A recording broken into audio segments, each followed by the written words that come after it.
Você já parou para refletir sobre por que o Criador, mesmo sendo a personificação do amor absoluto, escolhe não resgatar determinadas pessoas? Esta questão nos conduz a uma reflexão fascinante sobre o caráter divino. Apesar de seu amor ser vasto e indiscutível, ele permanece inabalável em relação aos seus fundamentos. Entre os seguidores de Cristo, há uma convicção generalizada de que o plano divino alcança todas as pessoas, independentemente de raça, sexo ou origem, desejando ardentemente a redenção de todos.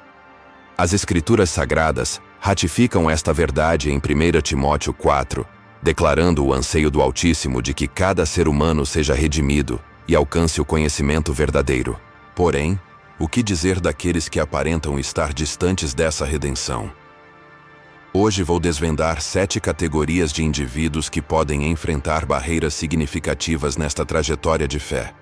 Ou seja, abordarei 7 perfis que talvez não conquistem a salvação eterna. É fundamental que você preste muita atenção. É possível que muitos de nós estejamos, sem perceber, bloqueando nosso próprio acesso à graça divina. Por isso, mantenha-se focado e questione-se. Algum destes perfis descreve sua jornada atual? Sua resposta pode ser a porta para uma compreensão mais profunda sobre o amor do Criador e o significado real da redenção. Convido cada um de vocês a investir alguns minutos assistindo este conteúdo completo, participando das orações e recebendo bênçãos sem medida para você, sua casa e seus relacionamentos. Antes de mergulharmos na essência desta mensagem, peço gentilmente que demonstrem seu engajamento, deixem seu like, tornem-se membros do nosso canal e espalhem esta palavra transformadora. Cada gesto seu auxilia na propagação das boas novas, tocando mais vidas e expandindo o reino celestial, aqui mesmo neste mundo. Irmãos amados, precisamos encarar uma realidade desconfortável. Nem todas as pessoas neste planeta poderão ou serão resgatadas. Esta verdade serve como alerta principalmente para aqueles que participam fielmente das congregações. Não basta apenas marcar presença nos cultos dominicais, envolver-se ativamente nas atividades comunitárias, contribuir financeiramente, ostentar um rótulo religioso, expressar-se de forma espiritual ou mesmo ter passado pelo batismo. Nada disso, isoladamente, assegura a salvação. A palavra em Mateus 7, 21 a 22, traz o solene aviso de Jesus sobre o dia do juízo final. Muitos acreditarão ter realizado maravilhas invocando seu nome, mas ele os rejeitará declarando: "Nunca tive conhecimento de vocês. Afastem-se, praticantes da maldade." Esta passagem é um chamado para que cada um examine sua verdadeira condição diante do trono celestial. No dia do acerto de contas, pergunte-se: se o Messias voltasse neste exato momento, estaríamos preparados e dignos, revestidos de sua retidão, apresentáveis perante ele? Meditar sobre isso não é apenas relevante, é indispensável para nosso crescimento espiritual. Sinta-se privilegiado por estar aqui, absorvendo este conteúdo em um momento tão decisivo. Como 2 Coríntios 5:10 nos recorda, cada um de nós comparecerá diante do tribunal divino para receber de acordo com suas ações durante a existência terrena, sejam boas ou ruins. Agora vamos refletir sobre 7 categorias de pessoas que, conforme as Escrituras, não conseguirão alcançar a salvação. A primeira categoria são os descrentes. Quem são essas pessoas? São aqueles que rejeitam o nascimento virginal, o sacrifício, o sepultamento e a ressurreição de Jesus Cristo. Segundo a Bíblia, estas pessoas não têm acesso à redenção. O único portal para a salvação é através da confiança no Eterno. Sem esta convicção, ninguém escapa do pecado e da dominação das trevas. Não existe caminho alternativo para a salvação, exceto pela confiança no Altíssimo e na crença em seu Filho unigênito. A célebre passagem de João 3,16 enfatiza que o amor divino pelo mundo foi tão intenso que ele ofereceu seu único filho, para que todo aquele que deposita fé nele não seja destruído, mas possua vida sem fim. Muitos subestimam a simplicidade deste projeto de redenção, e é justamente por isso que a incredulidade representa um perigo tão grande. Em segundo lugar, o Criador não pode resgatar aqueles que procuram a salvação através de outros caminhos que não sejam Cristo. João 5,40 revela que alguns se recusam a ir até Jesus em busca de vida. Ele é a única estrada até o Pai. Ninguém alcança o Pai a não ser através dele. Atos 4,12 nos ensina que não foi dado aos homens nenhum outro nome pelo qual possamos ser salvos, exceto Jesus Cristo. Nada mais possui o poder de salvar uma alma, nem capacidade intelectual, nem autoridade, nem recursos financeiros, nem boa aparência, nem conexões familiares ou sociais. Somos redimidos exclusivamente pelo sangue de Jesus. Sua morte na cruz quitou nossa dívida de transgressões. A próxima categoria de indivíduos que, segundo as Escrituras, não podem alcançar a redenção são os falsos piedosos. Jesus confrontou diretamente essas pessoas em Mateus 23,13. Ai de vocês, estudiosos da lei e religiosos hipócritas! Vocês trancam o reino celestial diante das pessoas. Vocês mesmos não entram, nem permitem a entrada dos que tentam. Um falso piedoso é aquele que aparenta ser o que não é. Aos domingos, sentam-se na igreja trajados adequadamente, erguendo mãos purificadas para o Altíssimo. Contudo, durante a semana, comportam-se como qualquer pessoa secular em ambientes mundanos. Para eles, a salvação e a vida de devoção são meras formalidades externas, tratando a congregação como um clube social, desprovidos de verdadeiro compromisso espiritual. Essas pessoas podem até render culto ao Criador publicamente, mas não permitem que a essência de Cristo se manifeste genuinamente em suas atitudes e mentalidade. Podem frequentar a igreja por décadas, mas não demonstram evidências que comprovem a fé que declaram ter. Permanecem no portal do reino, mas não atravessam, e ainda bloqueiam a passagem dos outros. No Evangelho de Lucas 18, 9 e 14, encontramos a narrativa de um religioso que se considerava justo e menosprezava as demais pessoas. Em contraste, Jesus valorizou a postura humilde do coletor de impostos que, consciente de suas falhas, suplicava pela compaixão divina. Esta história ilustra o alerta bíblico contra a autoproclamação de justiça. Efésios 2, 8, 9 nos lembra que a salvação vem pela graça através da confiança, e não é algo que possamos conquistar ou do qual possamos nos vangloriar.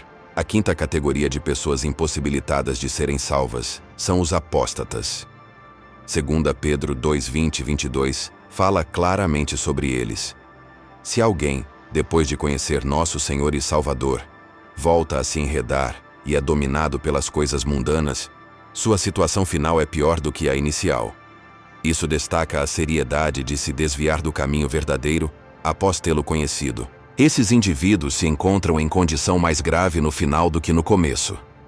Teria sido preferível para eles nunca terem conhecido o caminho da justiça do que, após conhecê-lo, darem as costas ao mandamento sagrado que lhes foi confiado. É como dizem os provérbios: o cão retorna ao seu vômito e o porco lavado volta a se sujar na lama. As Escrituras nos mostram o retrato daqueles que se tornam religiosos e abandonam comportamentos corruptos e imorais, mas que eventualmente revelam sua verdadeira essência e retornam a elas. Um porco lavado permanece sendo um porco. São pessoas que brincam com os pilares das convicções cristãs como batismo, comunhão e frequência à igreja, mas que finalmente mostram seu verdadeiro caráter, voltando ao mundo e suas seduções, porque, na verdade, nunca possuíram fé genuína. A próxima categoria de pessoas que a Bíblia declara como impossível de salvar são os blasfemadores. Jesus trata deste assunto em Mateus 12, 30 a 32. Onde adverte que todo tipo de transgressão e blasfêmia pode receber perdão, exceto a blasfêmia contra o Espírito Santo. Quem fala contra o Espírito Santo não receberá perdão nem neste tempo, nem no vindouro. Algumas pessoas blasfemam contra o Altíssimo, ridicularizando o Espírito Santo e desvalorizando sua manifestação. Este é considerado o pecado sem perdão. Portanto, é fundamental ter cautela com o que se expressa sobre o Espírito Santo. Evite zombarias, associações ou grupos que falem de forma desrespeitosa sobre a operação do Espírito Divino, pois isso pode levar à prática deste pecado irreversível. O último grupo de pessoas que, segundo as Escrituras, o Criador não pode salvar, são os que já partiram desta vida. É frequente que muitas pessoas procurem pastores e líderes espirituais, solicitando orações durante o funeral de um ente querido. Porém, é essencial compreender que nenhuma oração consegue alterar o destino de uma pessoa após seu falecimento. A salvação só é possível durante a vida terrena. Após a morte, torna-se absolutamente inatingível. A ideia de um estágio intermediário de purificação, como alguns acreditam, não encontra fundamento na verdade da palavra divina. A salvação é viável somente em vida, e é por isso que é urgente entregar sua existência a Jesus. Amigos, espero que agora possam entender que algumas pessoas podem não ser salvas. Isso não acontece por ausência de amor divino, mas porque ele não pode violar seu padrão de justiça para resgatar alguém. O maior ato de amor foi quando enviou seu Filho para morrer por nós no Calvário, mesmo quando ainda éramos transgressores. Após esse sacrifício supremo, se alguém escolhe não crer, o Criador não comprometerá seus princípios novamente. Em conclusão, pergunto: vocês verdadeiramente aceitaram Jesus como seu Senhor e Redentor? Se ainda não o fizeram, este é o momento perfeito. O arrebatamento é um tema amplamente debatido entre cristãos e até mesmo não cristãos. Não é apenas um acontecimento futuro previsto, mas um evento profético que certamente se concretizará. O momento exato é desconhecido, mas isto sabemos. 1 Tessalonicenses 4, 15 e 17 nos revela que, conforme a palavra do Senhor, nós que estivermos vivos até a vinda do Senhor, certamente não precederemos os que já partiram. Porque o próprio Senhor descerá dos céus com ordem de comando, com voz de arcanjo e com o som da trombeta divina, e os mortos em Cristo ressurgirão primeiro.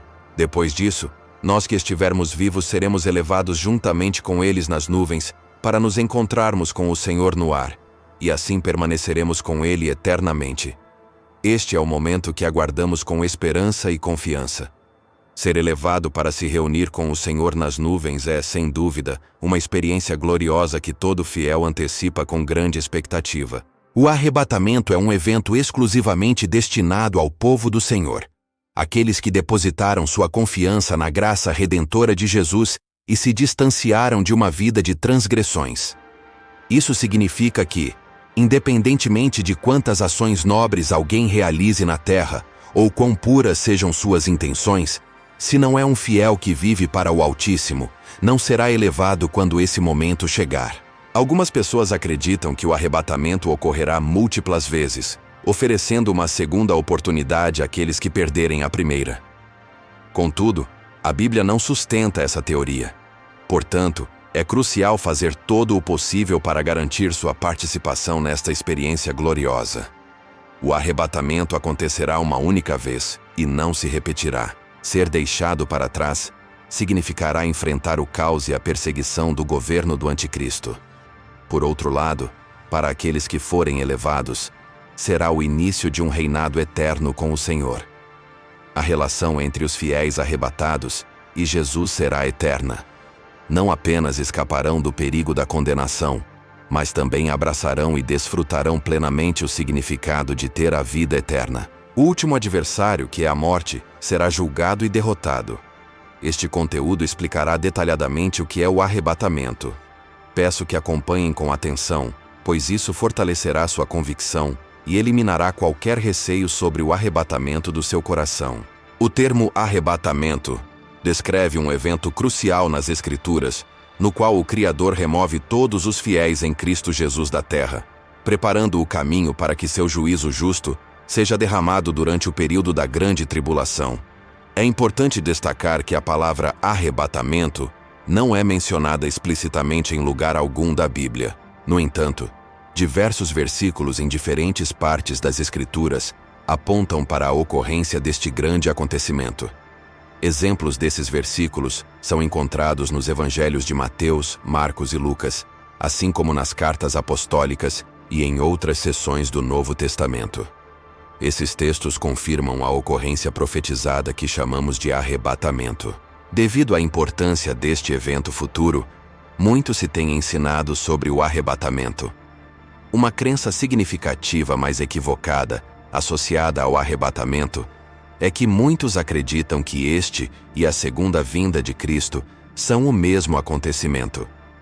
Porém, as Escrituras não apoiam essa perspectiva. A Bíblia afirma claramente que o arrebatamento e a segunda vinda são eventos separados. Vamos esclarecer algumas diferenças fundamentais entre o arrebatamento e a segunda vinda. Durante o arrebatamento, todos os fiéis se encontrarão com Jesus nas nuvens, como descrito em 1 Tessalonicenses 4,17. Por outro lado, na segunda vinda, todos os fiéis arrebatados retornarão com o Senhor à terra. Este retorno tem o objetivo de julgar aqueles que permaneceram na terra e não receberam a marca da besta, para vencer o anticristo e Satanás e para reinar por 1000 anos, como relatado em Apocalipse 19:20. Esta é uma diferença significativa entre os dois acontecimentos. O arrebatamento, como definido anteriormente, será o momento em que os santos serão removidos da terra para se encontrarem com o Senhor nas nuvens. Em contraste, a segunda vinda é o evento no qual o Senhor retornará com todos os fiéis que foram arrebatados para julgar os que ficaram na terra e aprisionar o adversário por 1000 anos. Em segundo lugar, o arrebatamento será um acontecimento instantâneo, ao contrário da segunda vinda de Cristo. Em 1 Coríntios 15:52 está escrito: "Num instante, num piscar de olhos, ao som da última trombeta, pois a trombeta soará, os mortos ressurgirão incorruptíveis, e nós seremos transformados." O arrebatamento ocorrerá num abrir e fechar de olhos, enquanto a segunda vinda será um evento visível para todos, conforme Mateus 24:27. Assim como o relâmpago surge do Oriente e brilha até o Ocidente, assim será também a vinda do Filho do Homem. Em terceiro lugar, o arrebatamento pode acontecer a qualquer momento, mas a segunda vinda de Cristo não ocorrerá até que determinados eventos proféticos dos últimos tempos se cumpram. Isso significa que o arrebatamento precederá a segunda vinda. Existem várias interpretações e correntes de pensamento sobre o conceito do arrebatamento. Mas a Bíblia continua sendo a fonte mais válida e precisa de informação sobre este evento dos últimos tempos. Uma interpretação equivocada comum sobre o arrebatamento é a ideia de que está destinado somente às pessoas moralmente corretas. As Escrituras ensinam e confirmam que o arrebatamento é para os que creem em Cristo Jesus. Você pode ser um cidadão exemplar, generoso e cumpridor das leis do seu país. Mas se não confessou Jesus Cristo como seu Senhor e Salvador, temo dizer que poderá ser deixado para trás no arrebatamento. A Bíblia nos ensina algo de grande esperança e consolo, especialmente para aqueles que perderam entes queridos fiéis em Cristo. As Escrituras declaram que os mortos em Cristo ressurgirão primeiro. Portanto, se você tem um ente querido que faleceu e era um seguidor fiel de Jesus Cristo, trago boas notícias. Ressurgirão primeiro e terão a esperança de estar com o Senhor nos ares durante o arrebatamento. Isso é motivo de grande encorajamento e alegria. Agora você poderia se perguntar: é possível se preparar para o arrebatamento? Como posso me preparar para este grandioso evento? A resposta é um retumbante sim. Vou compartilhar como se preparar para o arrebatamento. Uma das formas de estar pronto é viver uma vida de confiança e retidão. Lembre-se da pergunta que Jesus fez a seus discípulos em Lucas 18:8. Contudo, quando o Filho do Homem vier, encontrará confiança na terra? Portanto, amado, dedique-se às coisas que edificam sua convicção e o motivam a viver uma vida justa. Não permita que ninguém o desencoraje da necessidade de viver com fé e retidão. Assegure-se de que não está apenas falando sobre pureza, mas também vivendo-a, pois o Senhor concede graça e sabedoria. Outra maneira de manter-se preparado para o arrebatamento é estudar e compreender os ensinamentos bíblicos. Enquanto vive em preparação, é essencial estudar a palavra divina e aprender seus princípios por si mesmo. Todo fiel que se dedica ao estudo da palavra torna-se um trabalhador que não precisa se envergonhar, capaz de aplicar a palavra de verdade em todas as áreas da vida. É essencial ler, estudar, compreender e aplicar a Bíblia, evitando a busca de novas revelações que, embora possam parecer excelentes, se desviam da verdade sincera da palavra divina. Uma lição que é excessivamente complexa, mística ou ambígua, não é necessariamente verdadeira. Na maioria das vezes, a verdade da palavra é apresentada de maneira simples, para que todos possam estar completamente equipados para realizar boas obras. Outra maneira importante de se preparar para o arrebatamento é permanecer entre uma comunidade de fiéis genuínos. Provérbios 27:17 nos diz: assim como o ferro afia o ferro, uma pessoa afia a outra. Viver em comunidade com outros crentes é fundamental. Como sugere o ditado popular, há segurança em números. A Bíblia nos encoraja a não negligenciar as reuniões com outros fiéis e a assegurar que nada nos isole da comunhão. O isolamento da comunidade de crentes não é algo que vem do Altíssimo, mas sim uma artimanha do adversário. A maneira de nos prepararmos para o arrebatamento é orar por orientação e força enquanto vivemos nos últimos dias. A oração é um dos meios pelos quais permanecemos conectados ao Senhor, especialmente nos momentos em que nos sentimos sozinhos nesta jornada celestial. Ore ao Senhor por orientação e força, pois nossa própria força pode falhar. Mas com o equipamento do Senhor, não falharemos. Conclusão: ao tomar medidas para se preparar para o arrebatamento, lembre-se de que o Criador está colocando sinais ao longo do caminho para nos guiar. A Bíblia não especifica claramente quando o arrebatamento ocorrerá, mas fomos advertidos e ensinados a estar atentos aos sinais dos tempos finais. O próprio Jesus nos instruiu sobre esses sinais e a necessidade de estar vigilantes durante os últimos dias. Jesus falou sobre esses eventos, portanto, diante da manifestação desses sinais em nossos dias, seria prudente prestar mais atenção às Escrituras do que nunca.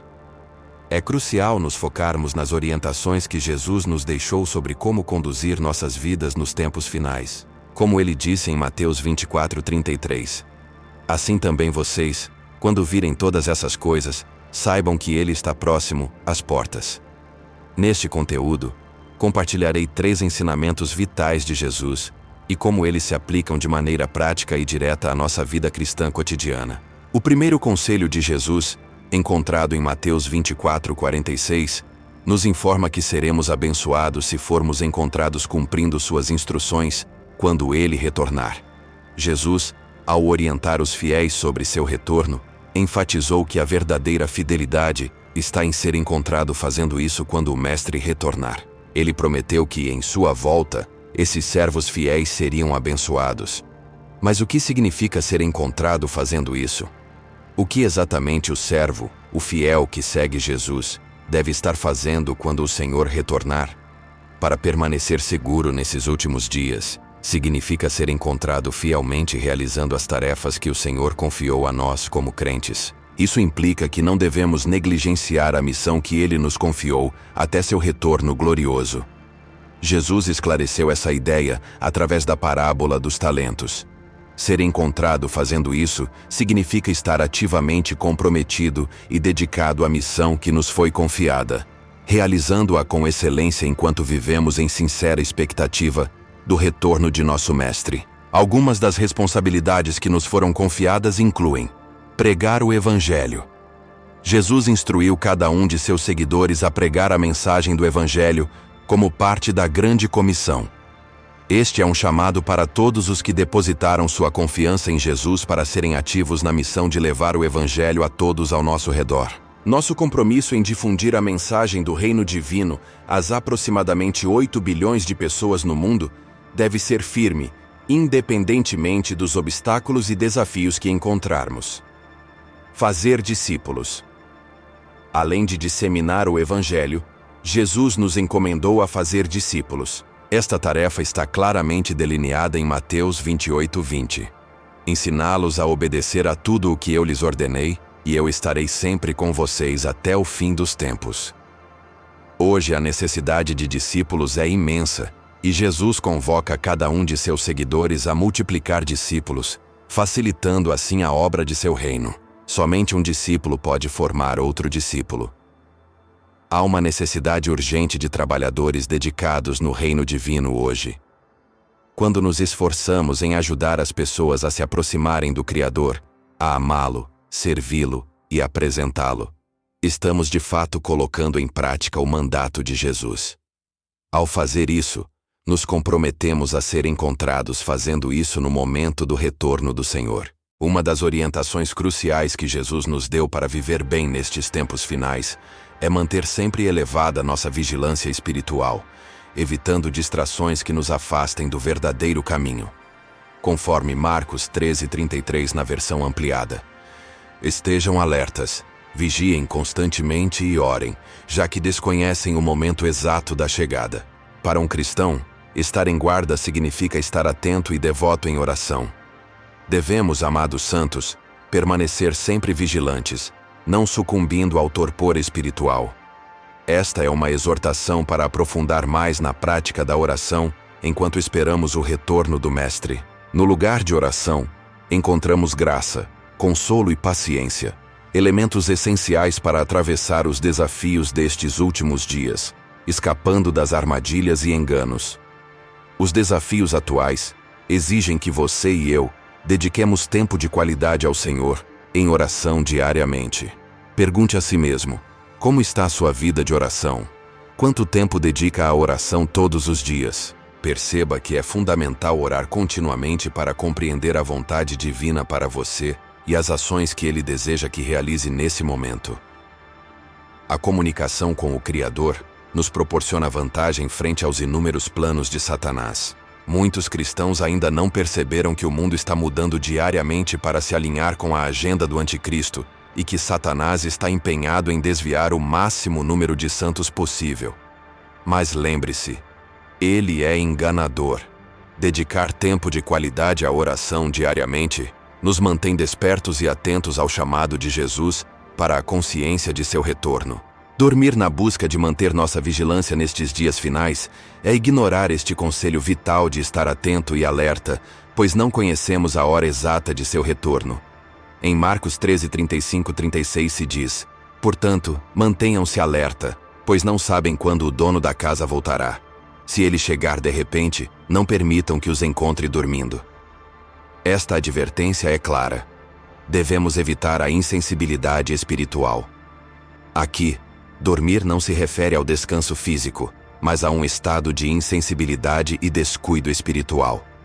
Portanto, neste período de incertezas e transformações, é essencial que sigamos fielmente este conselho de vigilância e oração. O momento preciso do retorno divino é desconhecido. Manter-se espiritualmente desperto e atento é a chave para não sermos surpreendidos e estarmos prontos para enfrentar os desafios que nos esperam. Jesus, em suas instruções sobre como viver nestes tempos finais, enfatiza a importância de não nos tornarmos indiferentes ou descuidados em relação às coisas do reino divino ou à iminente volta de Cristo. Ele nos exorta a permanecer vigilantes, pois desconhecemos a hora de seu retorno. Não devemos nos deixar levar por tendências passageiras ou esquecer suas advertências. Cada fiel é encorajado a estar em guarda, esperando com esperança o retorno do Senhor, tomando medidas conscientes para ser cautelosos com qualquer coisa que possa ameaçar nosso foco ou compromisso espiritual. Estar em guarda significa estar ativamente comprometido em proteger as convicções de nosso coração e nossa confiança em Jesus, priorizando tudo que o glorifica e rejeitando qualquer coisa que desvie nosso coração dele. O terceiro conselho de Jesus se encontra em Lucas 21:34-35. Ele nos adverte severamente para sermos cuidadosos, para que nossos corações não sejam sobrecarregados pelas dissipações e ansiedades da vida, pois esse dia pode nos surpreender repentinamente como uma armadilha. Jesus nos alerta sobre o perigo do engano proveniente de um estilo de vida frívolo e desenfreado, que pode se tornar comum nos últimos dias. Recordamos que eventos similares ocorreram nos dias de Noé, em Sodoma e Gomorra, e até em Babilônia, antes de serem destruídas. A Bíblia relata que antes desses eventos, as pessoas estavam tão absortas em suas vidas, comendo, bebendo e casando-se, que se esqueceram do Criador e de suas advertências. Hoje vivemos uma situação similar, com muitos esquecendo-se gradualmente do Altíssimo e se voltando para as mentiras e enganos difundidos pelo adversário através de influenciadores, meios de comunicação e até governos. Jesus também advertiu que alguns podem se desviar não necessariamente por causa do pecado, mas pelas ansiedades da vida. Por isso é necessário estar atento às pressões que enfraquecem a fé alheia. Embora enfrentemos tempos difíceis, não devemos permitir que nada esfrie nosso coração em relação ao Criador. Independentemente das circunstâncias, não permita que a ansiedade te afaste de tua confiança. Ao contrário, que tua confiança te libere da ansiedade que domina a tantos nestes dias. Queridos amigos, após escutar estes conselhos do próprio Senhor Jesus, qual deve ser nossa reação? De acordo com 2 Timóteo 3:1-5, vivemos tempos difíceis nos últimos dias. As pessoas se tornarão egoístas, avarentas, arrogantes, abusivas, desobedientes a seus pais, ingratas, ímpias, sem amor, intransigentes, caluniadoras, descontroladas, brutais, inimigas do bem, traidoras, precipitadas, vaidosas e amantes dos prazeres em vez de amantes do Criador. Manterão uma aparência de piedade, mas negarão seu verdadeiro poder. Devemos evitar essas pessoas. Esta orientação é cristalina. Devemos nos distinguir e separar do resto do mundo, evitando qualquer associação ou grupo que apresente somente uma forma exterior de piedade, mas que na realidade viva de maneira contrária ao poder de uma vida piedosa. Em outras palavras, suas ações ou apoios são reflexos diretos de uma vida de desobediência à palavra divina. Se olharmos para o futuro com esperança e antecipação pelo retorno do Senhor, devemos nos agarrar firmemente à profissão de nossa confiança e lutar com fervor pela fé que nos foi confiada. Permaneçamos firmes e imutáveis, lembrando que quando o Senhor retornar, recompensará a todos aqueles que mantiveram seu olhar fixo nele e viveram suas vidas para agradá-lo. Em Apocalipse 22:12 se diz: Eis que venho em breve, e minha recompensa está comigo para dar a cada um conforme o seu trabalho. Já refletiu sobre o que realmente importa na vida? Qual seria a única coisa que você preservaria se estivesse a minutos de enfrentar a eternidade? Se alguma vez passou por uma experiência próxima da morte, sua visão sobre a vida muda radicalmente. Nesse exato instante, nada mais parece ter importância exceto uma coisa essencial: Cristo Jesus. Frente à morte, torna-se evidente que em meio a todas nossas perseguições mundanas e conquistas, é nossa união com Cristo, possibilitada por sua ação na cruz, que carrega um significado genuíno.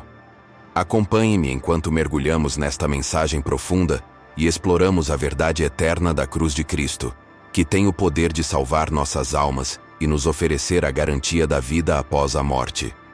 Esta é uma mensagem de suma importância, e o Criador deseja que você preste toda a sua atenção. Não deixe passar nada. Abra seu coração para recebê-la agora. Nunca sabemos o que pode ocorrer depois deste momento. Conforme destaca Gálatas 6:14, nosso maior orgulho deve residir na cruz de nosso Senhor Jesus Cristo. Longe esteja de mim gloriar-me, senão na cruz de nosso Senhor Jesus Cristo, por quem o mundo está crucificado para mim e eu para o mundo. Frente à eternidade, todas nossas buscas e ambições mundanas perdem seu valor e se tornam insignificantes. Reflitamos um pouco sobre uma pessoa que enfrenta um encontro com a morte, pois isso oferece um paralelo impressionante com nossas próprias vidas. Pense em um empresário que planejou meticulosamente uma reunião de negócios para a próxima semana. Frente à sua morte iminente, conforme sua vida se desenrola diante de seus olhos, essa reunião se torna um pensamento distante e irrelevante, perdendo seu valor. A busca incansável por riqueza deixa de dominar seus pensamentos, e até sua paixão pelo seu time de futebol favorito empalidece em comparação. Sua amada casa, antes vista como um tesouro, agora parece uma posse trivial. Amigos, este é um lembrete comovente de que as coisas pelas quais nos esforçamos e damos tanta importância, no final, não têm relevância diante da eternidade. O dinheiro, os bens materiais e até nossos logros mais estimados são efêmeros comparados com a questão fundamental: onde passaremos a eternidade? A única coisa que realmente importa é a cruz de Cristo, pois ela desempenha um papel crucial na definição de nosso destino eterno. É essencial levar a sério esta lição, pois ela se aplica a cada um de nós. A morte é uma realidade inescapável que chegará para todos, e no momento em que se aproximar, todas nossas preocupações temporais e prioridades mal orientadas desvanecerão como fumaça. No fundo, sabemos desta verdade, mas frequentemente falhamos em dar a devida prioridade à nossa relação com o Criador. Perdidos na busca por sucesso, reconhecimento e conquistas mundanas, não devemos perder de vista o que é eterno. Que esta revelação seja um chamado para despertar. Animo-os a avaliar seus valores e reajustar nossas prioridades. Refletir sobre os mistérios da vida após a morte levanta perguntas profundas. O que acontece ao término de nossa jornada terrena? O que nos espera além do limiar da morte? Existe um reino chamado purgatório, ou simplesmente entramos em um sono até o dia prometido da ressurreição? Hebreus 9:27 oferece uma resposta clara, afirmando: e assim como está determinado para os homens morrerem uma vez, vindo depois disso o julgamento. A palavra divina desmente qualquer concepção de um estado intermediário após a morte e enfatiza a realidade do julgamento após a morte. A ideia de um purgatório é substituída pela certeza de um julgamento divino após nossa vida terrena. Amigos, ao tomar consciência da inevitabilidade desse julgamento iminente, nossas vidas mudarão drasticamente. A compreensão de que seremos avaliados por um Criador santo e eterno, que examinará meticulosamente cada detalhe de nossas existências, nos impulsiona a adotar um modo de vida diferente. Saibam que até as palavras que pronunciamos serão minuciosamente analisadas e julgadas. Meu querido amigo, o julgamento está às portas, no horizonte. E neste julgamento, um fator crucial determinará os destinos de nossas almas. Em breve veremos qual é esse fator. Em 1 Coríntios 1:18, reencontramos o tema da cruz. Pois a mensagem da cruz é loucura para os que estão perecendo, mas para nós que estamos sendo salvos, é o poder do Criador. Reflexionemos. A pregação da cruz, a cruz de Jesus, pode parecer absurda para aqueles em perdição, mas para os salvos, representa o poder divino. A cruz, uma vez mais, se destaca, diferenciando aqueles que seguem o caminho da perdição daqueles no caminho da salvação. A cruz de Cristo é o elemento decisivo para o perdão de nossos pecados. Sem os acontecimentos naquela cruz e a subsequente ressurreição, a salvação não teria sido possível para ninguém. Como nos lembra Gálatas 6, a enfática declaração do apóstolo Paulo, longe de mim, atua como um princípio orientador para centrar nossas glórias unicamente em Cristo. Ele nos convida a dirigir nosso olhar para Jesus, a fixar nossos olhos na cruz e a depositar nossa confiança naquele que é o autor e consumador de nossa fé. A cruz se ergue como um farol de esperança e um lembrete do amor e sacrifício incalculáveis que asseguraram nossa redenção. Em nosso dia a dia, estamos constantemente distraídos e tentados a nos afastar do verdadeiro significado da cruz. Seduzidos pelos encantos das conquistas mundanas, envoltos na busca por ganhos pessoais e atraídos pelos prazeres efêmeros desta vida, frequentemente perdemos de vista o valor eterno da cruz. Diante da eternidade, estas buscas tornam-se insignificantes em comparação com o impacto duradouro da cruz. Ela se destaca como o elemento central que diferencia os que estão perecendo dos que estão sendo salvos, e serve como fundamento para o perdão dos pecados. Enquanto navegamos pelas complexidades da vida, o ensinamento dos apóstolos permanece como um chamado firme para fixar nossos olhos no poder transformador da cruz. Devemos refletir sobre a verdade contida nesses versículos enquanto consideramos a realidade do julgamento iminente e o poder transformador da cruz. Em um mundo cheio de disputas por nossa atenção, enfrentamos uma infinidade de distrações que buscam desviar nosso foco da cruz. A importância de manter a cruz no centro de nossas vidas é um lembrete constante para não nos perdermos nas trivialidades e ilusões passageiras, mas buscar o significado profundo e eterno que ela representa. A sociedade frequentemente nos incentiva a nos concentrarmos em nossa própria bondade, instando a nos orgulharmos de nossos feitos e retidão pessoal. promovendo a ideia de autossuficiência baseada na confiança em nossa bondade percebida, perpetuando uma visão distorcida que desconsidera a verdade mais profunda de nossa natureza humana. Frequentemente ouvimos sussurros que nos lembram de todas as nossas boas ações, nossa gentileza, amor, responsabilidade com as contas, apoio à comunidade e cuidado com a família. Somos elogiados por nossa retidão moral e cumprimento das leis, levando muitos a acreditar que são de fato boas pessoas. Essa mentalidade é comum em muitos pelo mundo, incluindo aqueles que não creem, falhando em reconhecer a própria natureza pecaminosa e as terríveis consequências que dela derivam. Muitos não se dão conta do que Romanos 3:23 tenta nos ensinar. Todos pecaram e estão privados da glória divina. Ou ainda em Romanos 6:23. Porque o salário do pecado é morte, mas o dom gratuito do Criador é vida eterna em Cristo Jesus, nosso Senhor. Todos somos pecadores. A Bíblia nos ensina que herdamos a natureza pecaminosa de Adão.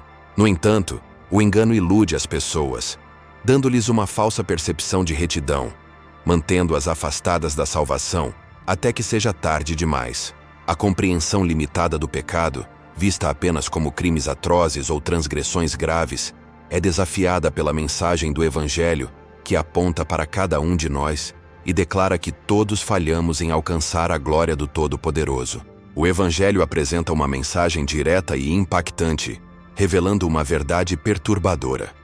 Cada pessoa, não importa quão respeitada pela sociedade ou considerada virtuosa, é pecadora diante de um Criador santo. Muitos se assustam com esta firme avaliação de sua condição moral e rejeitam veementemente a ideia de serem classificados como pecadores. Em vez disso, preferem se apegar à ilusão de sua própria retidão. Por isso, a mensagem do Evangelho torna-se para eles algo ofensivo e difícil de compreender, uma verdadeira pedra de tropeço. Isso acontece porque não estão dispostos a aceitar a realidade de sua necessidade de salvação. A ideia da redenção lhes parece uma tolice, um conceito sem importância que é facilmente descartado. Muitas pessoas buscam consolo em seus logros, atos de caridade e retidão moral, acreditando que tais ações louváveis são suficientes para assegurar sua posição diante do Criador. São seduzidas pela crença enganosa de que a mensagem da cruz é desnecessária, confiando que podem alcançar a salvação por meio de seus próprios esforços e méritos. O mundo reforça essa ilusão, perpetuando a mentira de que a cruz é irrelevante em nossas vidas. No entanto, é crucial resistir a essa falsidade e aceitar a desconfortável verdade de que nossa bondade por si só é insuficiente. Devemos reconhecer que nossa própria retidão não é suficiente para nos redimir. Não é necessário buscar mais exemplos para nos darmos conta da crescente falta de respeito à vida humana no mundo atual. Basta pegar o celular e navegar pela internet para encontrar a hostilidade que permeia o planeta. Observamos um aumento sem precedentes de assassinatos, conflitos armados e atos terroristas, mais do que em qualquer outra época nas últimas 9 décadas. Mais vidas foram perdidas em guerras nas últimas décadas do que nos 500 anos anteriores combinados. Somente no século passado, estima-se que 203 milhões de pessoas perderam a vida em guerras. E somente na última década, aproximadamente 2 milhões de crianças foram assassinadas, e outros 4 a 5 milhões ficaram incapacitados devido a conflitos. Ante esta realidade, é difícil não pensar que o julgamento divino esteja próximo. Mas independentemente de se o arrebatamento acontecerá primeiro, ou se deixaremos este mundo para a eternidade, a questão crucial permanece. Estamos preparados para nos encontrarmos com nosso Criador tal como estamos agora? Temos uma relação com Jesus? Escute, deixe de lado as preocupações desta vida. No final, o que realmente importará é sua conexão com Jesus. Não importa seu saldo bancário ou status social, seguidores no Instagram ou outras redes sociais, mas quão preparada está sua alma. Entreguemos nossos corações ao Senhor neste momento. Arrependamos e sejamos firmes na verdade, independentemente do custo. Oremos para que o Criador guie nossos corações às coisas do Espírito e nos libere das ataduras da corrupção que domina o mundo. Que o amor pelo Altíssimo se converta em nossa principal motivação e nos conceda a certeza sobre nossa eternidade. Amém.